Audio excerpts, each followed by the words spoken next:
मुंब्रा येथील अपघाताबद्दल माजी मंत्री जितेंद्र आव्हाड यांनी तीव्र संताप व्यक्त केलाय। त्यांनी म्हटलंय की MMRDAच्या एकाही अधिकाऱ्यानं आतापर्यंत इथे भेट दिलेली नाही।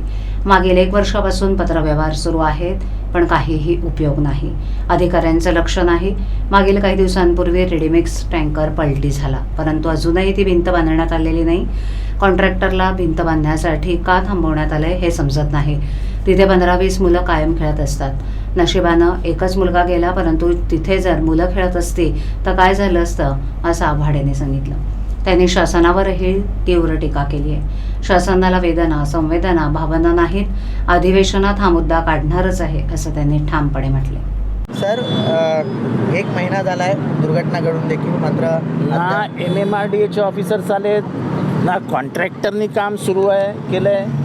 त्या कॉन्ट्रॅक्टरला ब्लॅकलिस्टमध्ये का नाही टाकत, जातो काम करत नाही। पोलीस त्याच्यावर 304 अन्वये गुन्हा का दाखल करत नाहीत। 2 माणसं मेली, काही जण अधू झाली, आपल्याला काळजीच नाही। त्यांना बघायलाही कोणी आलं नाही। आत्तापर्यंत MMRDAचा कुठलाही अधिकारी बघायला पण आला नाही। ही जी भिंत आहे, ही भिंत पुढे न्यायची आहे, जशी त्या साईडला नेली आहे तशीच।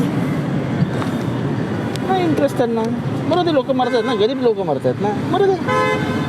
सर, या संदर्भात आपण काही MMRDAच्या अधिकारी सगळ्या अधिकाऱ्यांशी बोललो, पत्रव्यवहार झाला। आता मागचे 1 वर्ष पत्रव्यवहार करतो रेहान आमचा नगरसेवकाचं, लक्ष द्यायला वेळच नाही। याचं उद्घाटन केलं, किसने उद्घाटन किया रे?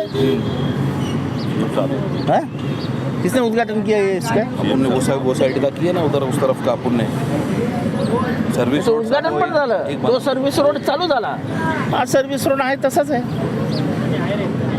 काय वाटतं, अधिकाऱ्यांचं लक्ष नाही आहे? अधिकाऱ्यांचं लक्षच नाही आहे। आता मागच्या काही दिवसांपूर्वी तिथे एक सिमेंटचा हे उतरला, रेडीमिक्सचा पलटी झाला। आता खरा तो उतार कॅल्क्युलेट करायला पाहिजे होता, पण स्पर्धेच्या नादामध्ये झालं। आता मला त्याच्यावर राजकारण करायचं नाही, पण ती भिंत का नाही बांधली जी बांधायला पाहिजे होती?